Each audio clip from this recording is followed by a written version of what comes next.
Ciclo de charlas con los candidatos locales de cara a las elecciones de octubre.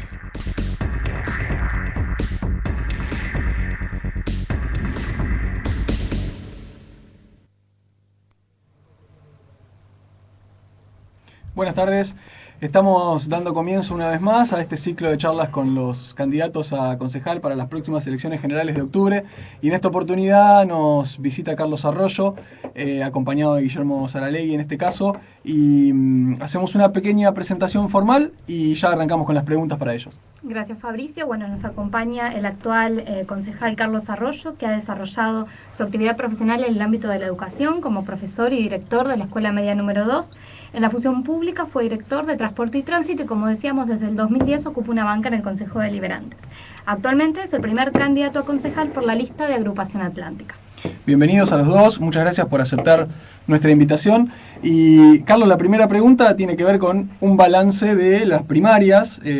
Ha sido una de las sorpresas también, me imagino, no por el caudal de votos, sino por el tipo de campaña, que fue algo diferente a la del resto de los candidatos. ¿Cómo evalúa ese escenario de agosto en función de lo que va a venir en octubre? Bueno, lo hemos valorado muy bien. Evidentemente, el votante marplatense eligió y se dio cuenta que nosotros íbamos con la verdad, que no utilizábamos grandes cantidades de recursos para convencer a nadie de nada, porque en realidad ni Saralegui ni yo vendemos nada, simplemente tenemos convicciones, ideas y buenos propósitos. Eso lo entendió el votante. De todas maneras, las pasos sirvieron para demostrar que hay determinados grupos que por razones de distinta índole no representan a nadie. Hay, por ejemplo, candidatos que no tienen territorio, que no tienen sindicatos, que no tienen nada, pero que siguen estando. Pero ahora, en las elecciones finales en las que vienen, se va a depurar todo. Ya quedan nada más que los candidatos que tienen algún tipo de representatividad. Y como los pingos se ven corriendo, ahora se va a ver quién es quién en Mar del Plata.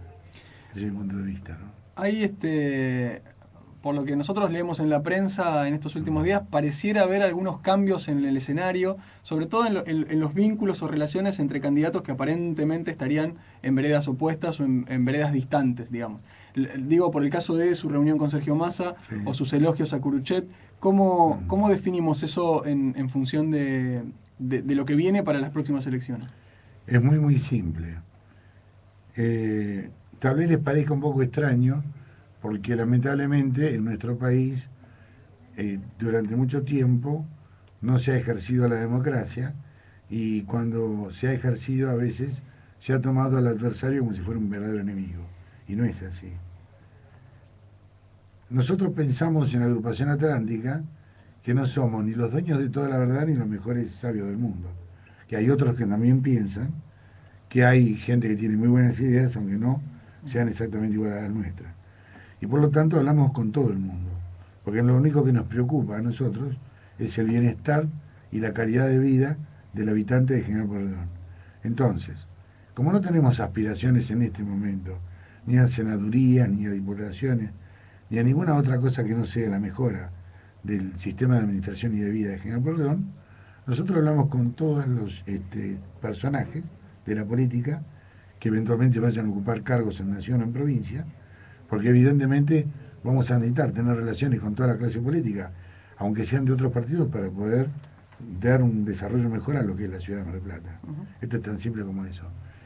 En el caso de Massa, yo fui invitado junto con el concejal Saralegui, fuimos los dos invitados para ir a ver el centro de seguridad que ellos tienen en el Tigre, que es una maravilla.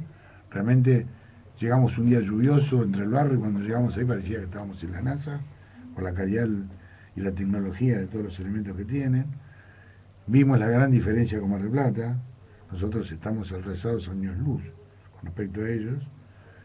Podría darle detalles, ¿no? Por ejemplo, están colocando un botón de seguridad. Usted llama por teléfono a la municipalidad y en un plazo de 10, 15 días vienen un equipo municipal, le coloca un artefacto en su casa, en el comedor, en una habitación, con 3 botones. Usted aprieta un botón y viene la policía, tipo 911, ¿no? aprieta otro botón, viene el bombero, y aprietan el tercer botón, viene una ambulancia. Que a su vez la municipalidad tiene ambulancia gratuita, es una cantidad importante. Es algo no visto, pero además tiene una característica. Es gratis la colocación, claro, y gratis el mantenimiento. Es un servicio público. Fíjese qué diferencia con lo que está haciendo en este momento Pulti, que está dando manotazo de ahogado desesperado, porque ve que pierde, ¿no? Entonces hace todos los días un anuncio. Anuncian cosas locas o cosas que todavía no están terminadas. Hacen cualquier cosa con tal de estar en los medios, ¿no es cierto? Y por ejemplo, hoy usted ve en los diarios que él está entregando un botón de pánico en un comercio por la calle San Juan. Entregó 10 botones de pánico. Y quiere colocar, no sé si 300 o 2.000 antes de las elecciones. Y después patea para adelante la cosa y dice 20.000 para el verano. Ahora resulta que ese botón de pánico es nada más que para comerciantes. Y es gratis, lo pone la municipalidad. ¿No? Que eso abre ya un interrogante muy grande, porque ¿por qué yo tengo que pagarle un botón de pánico a un comerciante si yo no tengo comercio? Primer tema. Segundo tema, después tiene un costo de mantenimiento que cobran empresas particulares o una organización como la UCIP. Entonces aquí me abre todo un abanico a mí de dudas con respecto a la transparencia de esa actuación. Pregunta que yo como concejal me hago.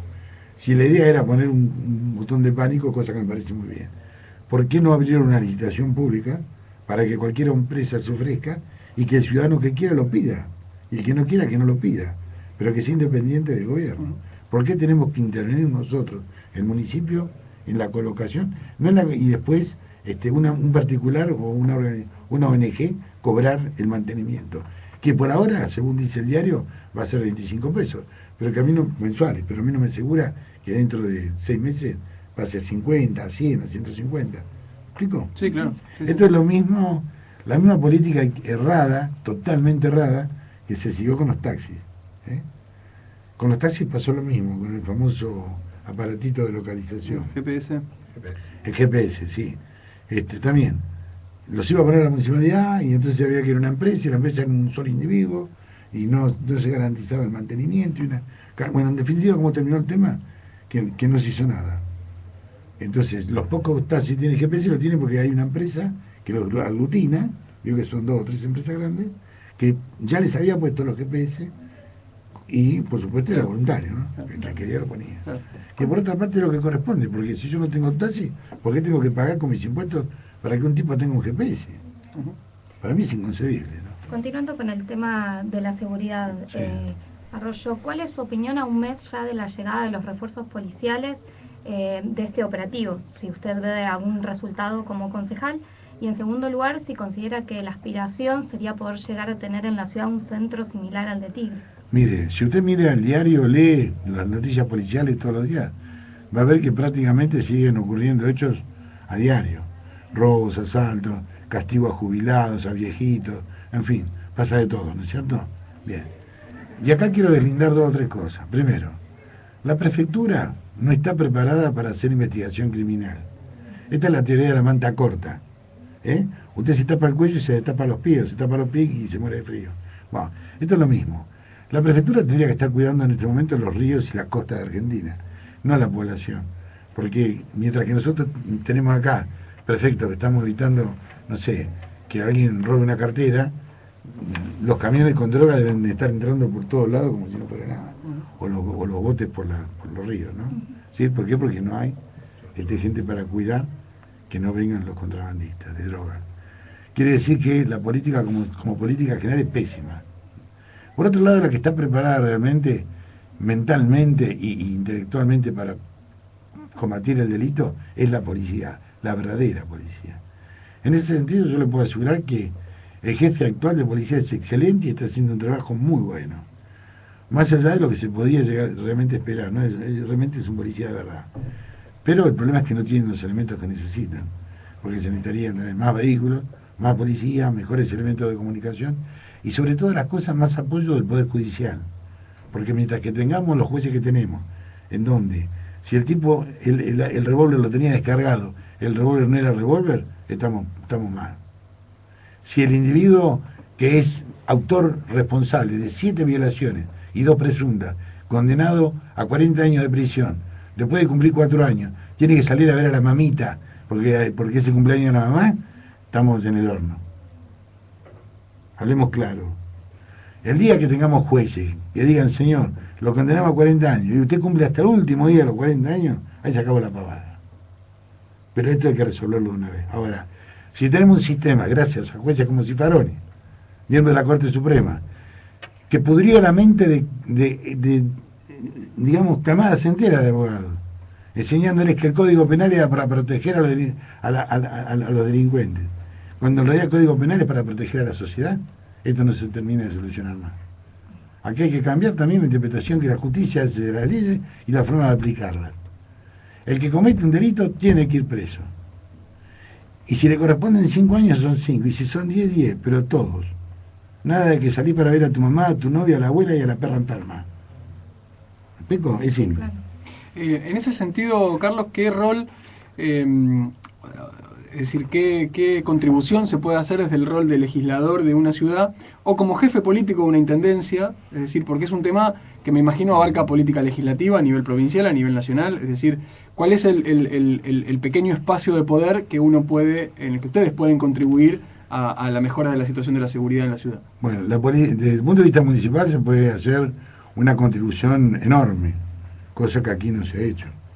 Por ejemplo, contribuyendo con una compra muy grande de vehículos, con elementos de transmisión, contratando personal jubilado o retirado, que digamos, por afuera de la policía, pero preste servicio de colaboración. Se puede crear una policía municipal, cosa que nosotros en su momento llevamos adelante como proyecto, pero no al estilo de la actual administración, sino desde un punto de vista mucho más integral, con una preparación universitaria. Se preveían policías con 4 años de estudios universitarios, nada que ver con lo que pensaba Pulti, ¿no? Por supuesto que esa policía no iba a estar en 2 meses en la calle, ni para el verano como quería, y estaría en la calle dentro de 4 años, los primeros, ¿no? Es decir, era otra forma de pensar la policía. También poniendo, por ejemplo, iluminación adecuada en todos lados, poniendo sistemas de transporte rápido que eviten que las personas estén demasiadas horas en lugares así solitarios de noche. Y por supuesto también utilizando el poder político que se tiene desde una municipalidad, el acceso a los medios, para decir las cosas como son y poner de resalto a veces las actitudes. Porque si yo a usted lo asalto y cuando me toma la policía, ¿no es cierto?, descubren que el revólver en realidad estaba descargado.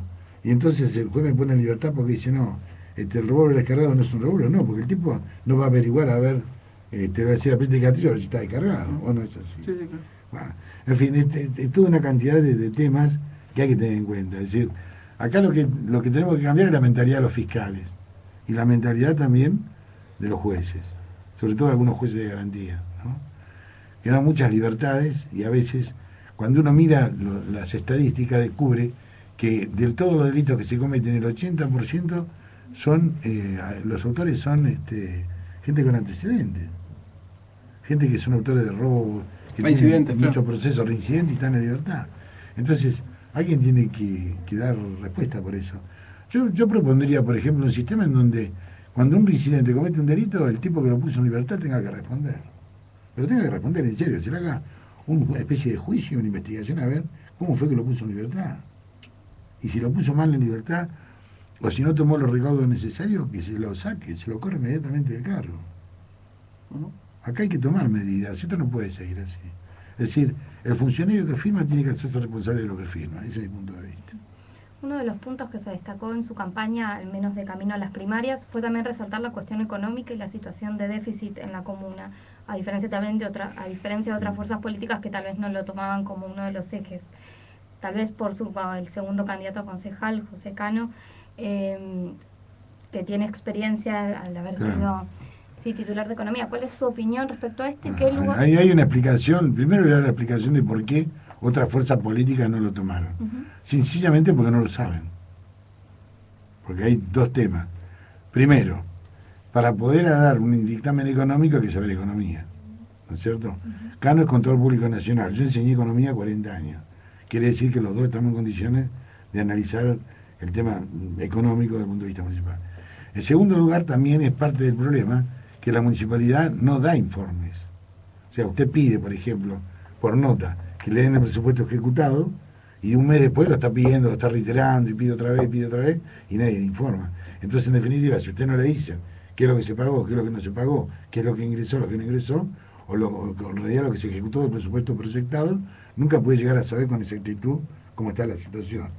De todas maneras, en mérito a los grandes conocimientos que tiene José Reinaldo Cano, que le voy a decir que es uno de los mejores especialistas en elaboración de presupuestos, no de Mar del Plata, de la Argentina, porque el tema de los presupuestos de una entidad oficial no es un tema menor, ¿no? Y Cano es un especialista, toda su vida ha hecho eso, ¿no es cierto? Fue el secretario de gobierno del intendente Roy durante 4 años. Entonces nosotros hemos hecho con Cano estudios y llegamos a la conclusión de que realmente la municipalidad tenía deuda. Y los hechos nos han dado la razón. Yo hace un tiempo, más o menos unos 3 meses atrás, en alguna reunión del Consejo Deliberante dije que había una deuda de cerca, dije, de 200 millones. Y dije cerca porque no estaba muy seguro, porque no había podido tener información para saber si eran 190 o 205, pero dije cerca de 200 millones. Bueno, ahora acá no hizo los estudios. Dentro de poco tiempo, tal vez una semana o 10 días, nosotros vamos a publicar estos estudios. Cano lo va a publicar, ¿no es cierto? Porque realmente es un mérito de esto. Y eso demuestra que hay una deuda que no quiero errarle, porque de memoria no me acuerdo bien, pero creo que son 203 o 208 millones de pesos, una cosa así. Una cosa así. El déficit de la municipalidad. El déficit de la municipalidad. Y hay cosas que se notan enseguida, ¿no? Por ejemplo, el tema de los residuos es uno. Porque hay reliquidaciones, no pagan, digamos, tal año, la liquidación de tal año, la factura, sino que es como un pago a cuenta. Un pago a cuenta porque entonces le dicen, usted le pregunta, ¿por qué paga a cuenta? Porque hay que reliquidar. Quiere decir que estamos pagando algo que no sabemos cuánto es. Claro, exactamente. ¿Me explico? Porque si usted va a comprar un kilo de pan y yo le tomo a cuenta, le digo, ¿cuánto es? No, esto es una reliquidación. Vamos a reliquidar el mes que viene. Usted me dice, bueno, pero ¿cuánto me lo va a cobrar el pan? No sabemos. Sí, no se sabe ¿Qué es exactamente lo que cuánto está termina pasando pagando. en este momento con la administración municipal? Y la administración municipal, además, adolece de 2 tremendos, terribles problemas. Gasta mal y junta o capta dinero mal también. ¿Sí? Gasta mucho, se compromete mucho hacia este futuro. Hay compromisos como el tema del famoso tema de tránsito, por ejemplo, un convenio que se firmó con la Flaxo y que firmó con la Facultad de Arquitectura de la Universidad Nacional de Buenos Aires, que realmente es una porquería el convenio, porque en el artículo 3 establece que la municipalidad se hace el cargo de todos los gastos. Ya llevamos gastado como 2 millones de pesos y hasta ahora acá lo único que hizo la Flaxo diciendo que hay muchos autos Mar del Plata, es para llorar esto. O que hay que poner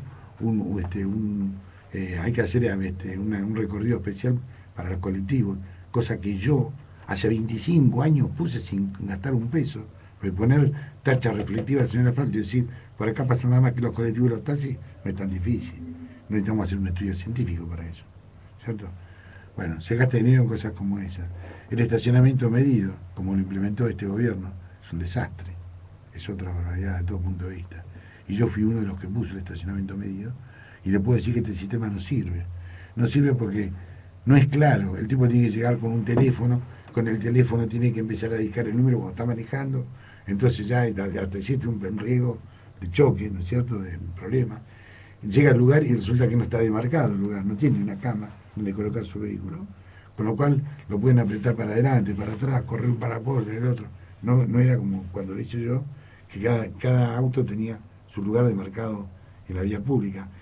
No tiene una persona para preguntarle. Está bien, hay un cartel que dice dónde se supone que puede comprar, pero si en ese momento está cerrado, tiene que ir a 2 cuadras. Usted va a 2 cuadras a buscar el tipo para que le haga la tarjetita, y en el camino pasa la inspectora y le hace la boleta. Entonces, la verdad es un desastre. ¿A quién le dio trabajo? A Telefónica. Claro, a las prestadoras de... Claro. Bueno, vamos a ir a una pequeña pausa y después seguimos en el segundo bloque, ya segundo y último, con Carlos Arroyo, que nos visita hoy en este ciclo de entrevistas con candidatos en PDP. PDP. Continuamos con Carlos Arroyo, estábamos muy entretenidos en la charla fuera del aire. Carlos, antes de recibir preguntas, tenemos un aula contigua y algunos estudiantes de comunicación y demás que están aquí presenciando el programa y nos hacen llegar por escrito las preguntas, pero me interesa una reflexión suya sobre la constitución actual del Consejo Deliberante, porque es una denuncia habitual de las otras fuerzas políticas que no son el oficialismo, de que funciona, dicen ellos, como una escribanía, es decir, dejó de cumplir el rol que tiene que tener para convertirse en una mayoría automática que tiene el gobierno. ¿Cómo lo ve usted eso? Claro, y veo que sí, que es así, que tienen razón. Porque yo he estado en muchísimas sesiones, prácticamente en todas, junto con Saralegui, y las sesiones empiezan por ahí, supóngase, al mediodía o a las 11 de la mañana, y son las 6, 7 de la tarde y seguimos discutiendo las mismas cosas. Podemos estar horas enteras discutiendo cualquier tema, y en el último minuto, cuando ya estamos todos muertos de hablar, se somete a votación y ellos dicen, bueno, 13 votos son más que 11, claro, y listo, ya está. Y apoyan la mayoría y se terminó. Sea la cosa que sea, el tema que sea. Hemos tenido discusiones memorables sobre distintos temas y es inútil, porque ustedes no hay argumento que les caiga bien. Llegado el momento, ellos llaman por teléfono al intendente, le preguntan qué hacer, porque hasta eso nosotros nos damos cuenta que no tienen mucha capacidad de maniobra, digamos así, de pensar ellos por ellos, ¿no? Sino que directamente consultan. Entonces se miran a que arrancadas, sí, listo, no, levantan toda la mano, ya está. Por lo tanto, las quejas que hacen, yo supongo que el Frente para la Victoria, ¿no?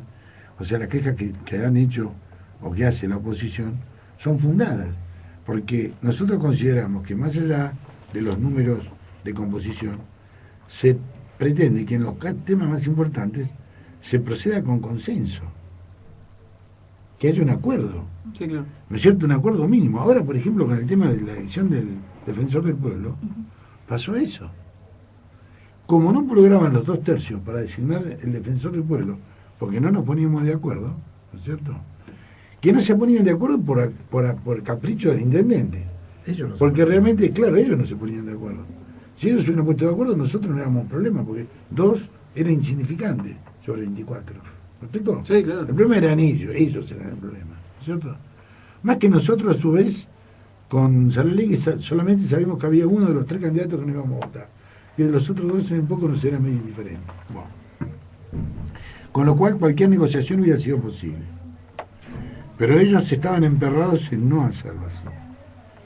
Entonces sacaron de la galera del mago la modificación de la ordenanza, cuando habían hecho el procedimiento con una ordenanza anterior. Sí. Y yo les dije, miren, eso no es posible. Ustedes lo pueden hacer formalmente, pero en el fondo no tiene legitimidad, pues se están burlando del procedimiento original. Siguieron adelante. Y eso lo eligieron igual, hicieron lo que quisieron. Sí, eso demoró muchísimo también la Fíjese, puesta en claro, funcionamiento. a las 48 horas, no sé si habían pasado 48 o 24 horas, entró un proyecto mío, con la firma de Agrupación Atlántica, para modificar el sistema y hacer elección popular realmente, o sea, general para todo el mundo, que al defensor del pueblo lo elija el pueblo, ¿no es cierto? No corporaciones como ahora, las ONG, los colegios profesionales, no, que los elija el pueblo por votación. Eso es lo que nosotros, Agrupación Atlántica, está proponiendo, pero para dentro de 6 años, de 5 años. O sea, nosotros somos respetuosos del régimen vigente. Tenemos que tenerlo con suficiente antelación, ¿no? Ellos no. Ellos se les puso que hicieron todo un proceso, inventaron una ordenanza que la inventaron, porque habían hecho primero una que se renovaba cada 20 días. Esa ordenanza no tuvo mucha suerte, porque no les gustó mucho, la cambiaron por otra. En la otra dijeron, vamos a poner 3 defensores. Y ahora Mar del Plata debe ser la única ciudad del mundo que tiene 3 defensores. Ahora, yo le hago una pregunta a ustedes dos que han estudiado y supongo que tienen un poco de sentido común. Si nosotros somos 24 concejales, se supone que los concejales estamos para defender al pueblo. Necesitamos nombrar 3 más. Ahora que somos 27, entonces nosotros estamos pintados. Sí, yo les digo que me contesten esa pregunta, ¿o no es así? Es una mirada interesante, ¿no? De superposición. No, es que esto es así. Superposición de roles. Lo que pasa es que esto es un invento, ¿no? El defensor del pueblo es una institución extraña, inventada en Suecia, porque el rey Olaf no llegaba, entonces decidió, digamos, no le daba la votación para asegurarse la continuación del reinado, inventaron un cargo, etcétera, etcétera. Como nosotros siempre copiamos todo mal, acá lo agarraron los radicales en su momento, lo copiaron, con la época de Aprile, e inventaron al defensor del pueblo. Y era una ridiculez ya en ese momento, porque si usted se pone a pensar, ¿para qué queremos un defensor del pueblo si ya tenemos 24? O nosotros estamos pintados, ¿para qué estamos nosotros? Sí, claro. Sí. ¿Me explico? Sí. ¿Cómo? Además no hay que Esta dejar... es la realidad, ¿no? Pero ya está la institución. Una vez que ya está, que todo el mundo se acostumbró, sacarla medio difícil. Entonces nosotros dijimos, bueno, está bien, pero uno. Pero ahora no, ahora tenemos 3. Sí, también que no se puede dejar de lado la cuestión política. Digamos Claro. que cada representante tenía su No, afinidad no. Y política. yo le hice otra pregunta que no me pudo contestar ninguno de Acción Marplatense. Señorita, si yo le dijera a usted que tiene que ir hasta Moscú, en Rusia, y que tiene que abordar un 747, y que el 747 tiene 3 comandantes, ¿usted se sube al avión? Yo no. Lo pensaría. Sí, lo pensás. ¿Me explico? Yo no. Sí, sí, tal cual. Sí. Bueno, es lo que yo les dije a ellos. Les dije, ustedes van a inventar un avión con 3 comandantes, con 3 pilotos. No llegan, ¿eh? Ustedes se matan en el camino. Porque siempre, ¿qué va a pasar? 2 se van a aliar contra el otro. Sí, sí, claro, bueno, Esto puede es pasar. humano, Sí, por claro. supuesto. Bueno. Sí, claro. Entonces, y además, que ¿para qué pagar 3 si no basta con uno? Claro. Además, tenemos 24 de refuerzo. Sí, sí. Teniendo en cuenta este contexto, Sí. ¿cuál es el balance que puede hacer de estos años que pasó como concejal? Que trabajé muchísimo, presentamos más de 400 proyectos. Relativamente logré pocas cosas, porque la verdad es que todo rebotaba por una cosa o por otra. Fíjense, hace 1 año y medio, casi 2 años, que tengo un proyecto dando vueltas para prohibir la quema de neumáticos en la vía pública. Porque de acuerdo al estudio que he hecho por la Universidad Nacional de Tucumán, bueno, mediante un procedimiento SOL, yo sé química, era claro, de análisis de sustancias que hay en el aire, etcétera, y que se derivan de la quema de neumáticos, entre ellas benceno, que es altamente cancerígeno, ¿no es cierto? Y otros furanos que también son cancerígenos. Hace 1 año y medio que no lo quieren votar, porque los señores concejales no quieren quedar mal. Entonces prefieren que la gente se intoxique. ¿Cómo lo vamos a llevar a cabo? Dice. ¿Cómo lo vamos a llevar a cabo? Ese es el razonamiento, ¿no? Estuve 2 años para convencerlos de que era la radiación producida por las antenas de teléfono, ¿no? La llamada radiación no ionizable, que es no ionizable porque no provoca el salto de órbita de un electrón en la estructura atómica. Bueno, como no sabían lo que era la radiación no ionizable, no lo votaban. Entonces estuvieron pateándolo de un lado para otro, 1 año y medio. Hasta que un día los convencí y lo votaron. Pero lo votaron y sigue votando por 1 mes, por 2 meses.